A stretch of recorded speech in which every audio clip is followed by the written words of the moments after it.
பொது தகவல் அதிகாரி, பப்ளிக் இன்ஃபர்மேஷன் ஆஃபீஸர் தகவல் நமக்கு கொடுக்கலன்னா அவங்க மேல மேல்முறையீடு செய்யும் போது அவர்களுக்கு தண்டனை வழங்க வேண்டும். ஆனா இப்ப சட்டத்துல இருக்கிறது வெறும் 25,000 ரூபாய் தான். 2022 ஆரம்பிக்கிறோம். இதே இடத்துல, இதே 6ஆம் ஸ்டேடியத்துல 700 பேருக்கு இங்க கூடணும். 158 இயக்கம் ஒன்னா கூடணும். ஒன்னா கூடி ஆரம்பிச்ச இயக்கம் தான். மகாத்மா காந்தியின் பிறந்த நாளில் தகவல் ஆர்வலர்கள் சீரமைப்பு குழு மற்றும் 10 ரூபாய் இயக்கத்தின் சார்பாக அறவழியில் மௌன விரத போராட்டம் நடைபெற்றது. தகவல் பெறும் உரிமை சட்டத்தை பாதுகாக்க கோரியும், தகவல் வழங்காத பொது தகவல் அலுவலர்களை கண்டித்தும், தகவல் அலுவலர்களுக்கு சட்டப்படியான தகவல்கள் பெற்று தரக்கோரியும், தகவல் ஆணையத்தை சீரமைக்க கோரியும். தகவல் ஆர்வலர்கள் சீரமைப்பு குழு மற்றும் 10 ரூபாய் இயக்கத்தின் சார்பாக சென்னை எழும்பூர் ராஜரத்தினம் ஸ்டேடியம் அருகில் அறவழியில் மௌன விரத போராட்டம் நடைபெற்றது. 10 ரூபாய் இயக்கத்தின் பொதுச் செயலாளர் டாக்டர் நல்வினை விஸ்வராஜு அவர்களின் வழிகாட்டுதல் படி இந்த போராட்டம் 10 ரூபாய் இயக்கத்தின் மாநில துணை பொதுச் செயலாளர் வி. முருகன் தலைமையில் நடைபெற்றது. போராட்டத்தை தேசிய மக்கள் சக்தி கட்சி தலைவர் வழக்கறிஞர் எல். ரவி அவர்கள் துவக்கி வைத்து உரையாற்றினார்.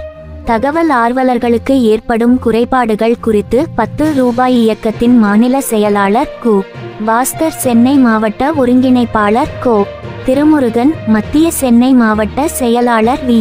கிருபானந்தன், தென் சென்னை மாவட்ட செயலாளர் ராதாகிருஷ்ணன், மேற்கு சென்னை மாவட்ட செயலாளர் சீனிவாசன், செங்கல்பட்டு மாவட்ட மாநில இளைஞர் அணி துணை செயலாளர் மணிகண்டன் ஆகியோர் கண்டன உரை நிகழ்த்தினார்கள். நிகழ்ச்சியின் ஒரு பகுதியாக சுமார் 30 நிமிடங்கள் தகவல் அலுவலர்கள் தகவல் ஆணையத்திற்கு எதிராக பதாகைகள் ஏந்தியும், மகாத்மா காந்திஜி படம் ஏந்தியும் அரசு நிர்வாகத்தை கேள்வி கேட்கும் பேச்சுரிமையை பறிப்பதை எதிர்ப்பு தெரிவிக்கும் வகையில் வாயில் மாஸ்க் அணிந்து மௌன விரத போராட்டம் நடைபெற்றது. நிகழ்ச்சியின் நிறைவாக சார்லஸ் விக்டர் நன்றி தெரிவிக்க மௌன விரத போராட்டம் நிறைவு பெற்றது. இதில் பலரும் கலந்து கொண்டனர். காவல்துறை மாட்ட அமைச்சு கொடுத்துருக்காங்க முழு பாதுகாப்போட. இந்த போராட்டத்துக்கு தலைமையேற்றுமாறு முருகன் அவர்களை அறிவிக்கிறேன்.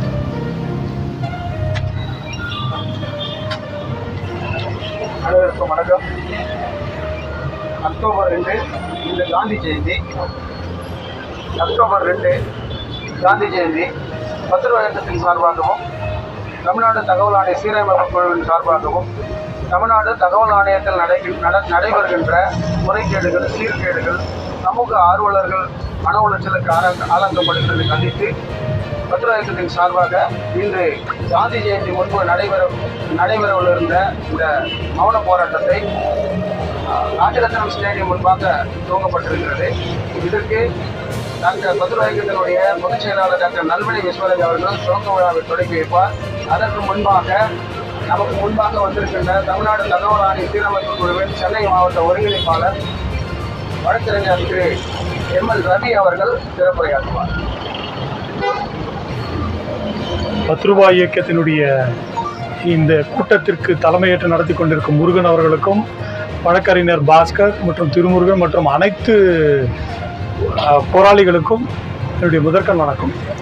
நாம் இங்கே இன்றைக்கு அக்டோபர் 2 ஏன் தேர்ந்தெடுத்து கூடியிருக்கோம்னா, நம்முடைய பிதாமகன் அல்லது ஃபாதர் ஆஃப் த நேஷன் அப்படின்னு சொல்லிக்கிட்டு இருக்கோம் காந்திஜி அவர்கள் தன்னை இழந்து, தன்னுடைய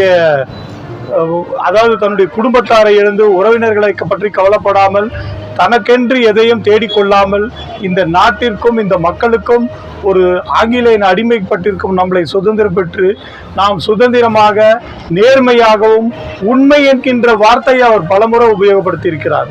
உண்மை என்றால் அறம். உண்மைன்னா நம்ம பேசுறது மட்டும் உண்மை இல்லை, அறத்தோடு வாழ வேண்டும் என்கின்ற பெரும் நோக்கத்துடன் ஒன்று சொல்லியிருக்கார். அப்பேற்பட்ட ஒரு மனிதருடைய பிறந்த நாள் இன்று. அதே போன்று தமிழகத்திலே காந்தி என்று சொல்லக்கூடிய காமராஜ் அவர்களுடைய மறைந்த நாளும் என்று, அதையும் நாம் மறக்க முடியாது. இவர்கள் மீண்டும் பிறப்பார்களா என்கின்ற ஒரு நோக்கத்தில் நாம் ஏங்கிக் கொண்டிருக்கின்றோம். அதே போன்று இது போன்றவர்கள் யாராவது பிறக்க மாட்டார்களா என்றும் எதிர்பார்த்து கொண்டிருக்கின்றோம். நிச்சயம் பிறப்பார்கள் என்கின்ற நம்பிக்கையுடன் தான் நாம் வாழ்ந்து கொண்டிருக்கின்றோம். இது தகவல் அறியும் உரிமை சட்டம் என்பது ஒரு மக்களுக்கான கொடுக்கப்பட்ட ஒரு பெரிய அதிகாரமா, அதாவது அரசனுடைய செயல்பாட்டிலே வெளிப்படைத்தன்மை இருக்க வேண்டும் என்கின்ற நோக்கத்தில் அனைத்து தஸ்தாவேஜுகளும் அங்கே என்ன நடக்கின்றது என்ற எல்லாம் நாம் கேள்வி, அதாவது தகவல் அறியும் உரிமை சட்டத்தின் மூலம் வெறும் 10 ரூபாயில அந்த தகவல்களை பெற்று அங்கே நடக்கும் நியாயமான நேர்மையானவர்களுக்கு ஆதரவு கொடுத்தோம், அநீதிகளுக்கும் தவறான போக்குக்கும் நாம் எதிர்த்தோம். ஒரு களம் இறங்குவதற்கான ஒரு வாய்ப்பாக உலக யுஎன் கவுன்சில் கொடுக்கப்பட்ட தீர்மானத்தின்படி இந்திய அரசாங்கம் அதை நடைமுறைப்படுத்தி வருகிறது. ஆனால் இன்னைக்கு இந்த அதிகாரிகள் எல்லாம் பார்த்தோம்னாக்கா எல்லாம் லஞ்சத்தில் திளைத்து போயிருக்கிறாங்க. அதனால அவர்களை ஏன்டா இதை கொடுக்கணும், ஏன் நம்ம கொடுக்கணும் தகவல்களை அப்படின்ற ஒரு மனப்போக்கோட அதை எப்படி நிராகரிக்கிறதுன்றதான் இன்னைக்கு பார்த்துக்கிட்டு இருக்காங்க. அந்த மாதிரி ஒரு செயல்பாடை தேர்தல் ஆணையம், அதாவது அவர்களுக்கு மேல்முறையீடு செய்யக்கூடிய தேர்தல் ஆணையம் தமிழ்நாட்டிலேயும் இருக்கிறது, அது சென்னையில இருக்கிறது.